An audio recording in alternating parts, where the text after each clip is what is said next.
Shabbat Shalom, Raveirinho, Shabbat Shalom, Leculano, Shabbat Shalom, meu amigo, Shabbat Shalom, minha amiga, Shabbat Shalom a todos, Shabbat Shalom para o povo que cumpre mandamento. Nós estamos no Shabbat e esse é o dia de dedicarmos à leitura da palavra, a aprender mais, a se instruir no caminho da vida eterna, ou seja, examinar as Escrituras, porque foi isso que Yeshua disse, examinar as Escrituras, porque é nela que vocês vão encontrar o caminho para a vida eterna, salvação, e não em religiões. Porção de hoje, qual é a porção de hoje?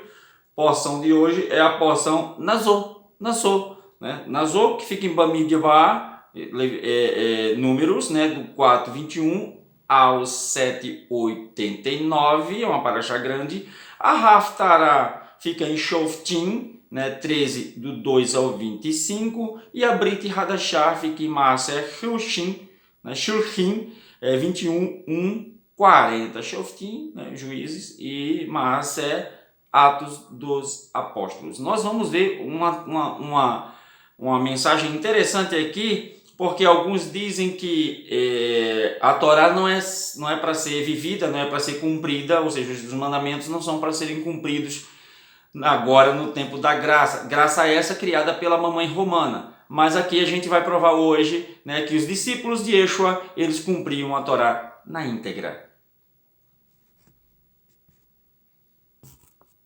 E a porção, ela começa com Hablou Adonai a Moshe, dizendo, Vaiedavá Adonai el Moshe lemor.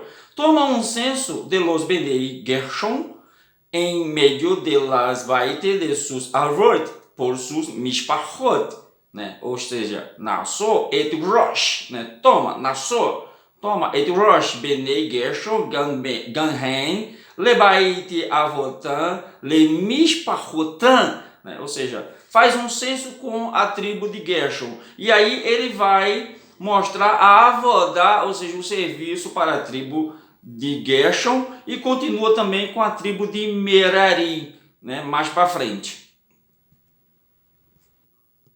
Depois o Eterno entra em outro assunto e pede para Moshe escrever sobre a Torá de ciúmes, ou seja, se um homem tem ciúme de uma mulher, ou seja, o ruá de ciúme, o cara suspeitou que a mulher está traindo ele, aí faz todo aquele procedimento com a água e com a cinza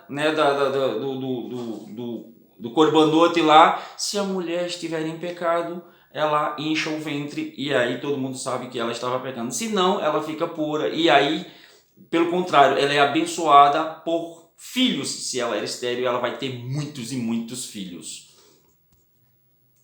E agora ele entra no assunto do voto de Nazireu, Se um homem quer fazer um voto de Nazireu, se você quer essa paraxá completinha, bem explicadinha, você vai 3, 4 anos atrás, que eu coloco ela com todos os diretrizes, com tudo bem certinho. Anda lá atrás, 3 anos no meu canal aí, procura paraxá Nassor, e aí você vai ter ela completinha. E aí vem o voto de Nazireu, que a gente vai ver isso na Brit Hadashah, A gente vai ver isso na Brit Hadashah. O voto nazireu tem todo aquele ritual, e aí o homem não podia raspar a cabeça, não podia pegar em defunto, não podia pegar em cadáver, não podia beber vinho, alguns dizem que Yeshua era nazireu, nada a ver, nada a ver. E aí, se ele quebrasse isso, quebrei, tem que começar tudo de novo.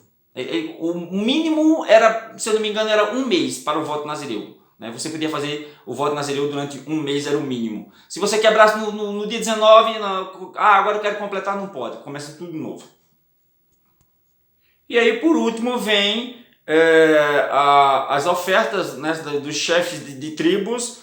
Cada um dá a mesma coisa. É uma leitura muito cansativa, mas é bom ler porque eles dão tudo a mesma coisa para a inauguração do Beit HaMikdash. Eu vou deixar o ponto principal dessa porção para o final dela. A gente vai voltar à porção depois da Haftarah e da Brit Hadashah. Agora vamos para a Haftarah. A Haftarah, que fica lá em Shoftim, Juízes 13, do 2 ao 25, nada mais do que a história de Shinshon, de Sansão. É toda aquela história de Shinshon, ele era da tribo de Dan, e aí começou aquele período de juízes, no Não foi aquele tempo de juízes no tempo de Israel, quando ainda não tinha reis. Aí, por isso que o povo clama por um rei, né? O ruado eterno se apossava de homens escolhidos e aí ele exercia a vontade do eterno, como aconteceu com Yeshua. Yeshua foi o homem que o ruado eterno habitou imensamente como nenhum outro homem. Por isso que ele foi o Mashiach, né? O escolhido, o ungido. Ok? Agora vamos para Brit Hadashah. A Brit Hadashah, Massa, fica lá em Atos, né, 21, do 1 ao 40. Vai contar o quê? Vai contar uma história de Shaul Rachalia. Né? Shaul Rachalia, ele é questionado por não estar cumprindo a Torá. Os caras chegam para ele, leia o texto que você vai entender direitinho. Estão dizendo por aí que você não cumpre a Torá, que você está induzindo o povo a não cumprir a Torá, isso, aquilo, outro, E o que é que Shaul faz? Shaul, diante da pressão, ele faz um voto de Nazireu, passa um mês, né, mais ou menos, sem cortar cabelo, sem beber vinho, sem nada, e aí eles mostram, tem mais alguns homens aqui que fizeram esse voto, né, e vai no templo, oferenda, tudo que está aqui na Torá, que você vai ler nessa porção, toda a oferenda pelo voto de Nazireu, oferece e mostra para eles que você não está descumprindo a Torá. E Paulo faz, né, Shaul Rachalia faz isso, né, pratica esse voto para mostrar para eles que a Torá tem que ser cumprida. Agora, isso é um voto que não foi quebrado. Você pode fazer seu voto de Nazireu aqui. Agora, o Eterno não gosta de tolos que faz voto e não cumpre. Está lá em Provérbios. Eu não gosto de tolos que inventam de fazer voto e não cumpre. Porque quando você faz um voto, você fica em pecado. Porque você está prometendo uma coisa que você não sabe se vai cumprir, porque você não sabe o dia de amanhã. Só o Eterno sabe o dia de amanhã. Nós não sabemos o que vai acontecer daqui a uma meia hora. Então, quem faz promessa e voto, peca. Agora, tem esse voto Nazireu, porque é um voto de santificação, de separação. Né? E isso não foi quebrado pelo que eles chamam de graça. A única coisa que Yeshua quebrou foi o sacrifício no altar. Mas os evangélicos continuam, né, com o altar. Continuam com o altar. Né? Agora, o dízimo dos dízimos eles não querem queimar no altar, né? Que é o 10% dos dízimos. Agora vamos voltar à porção, né, da Torá.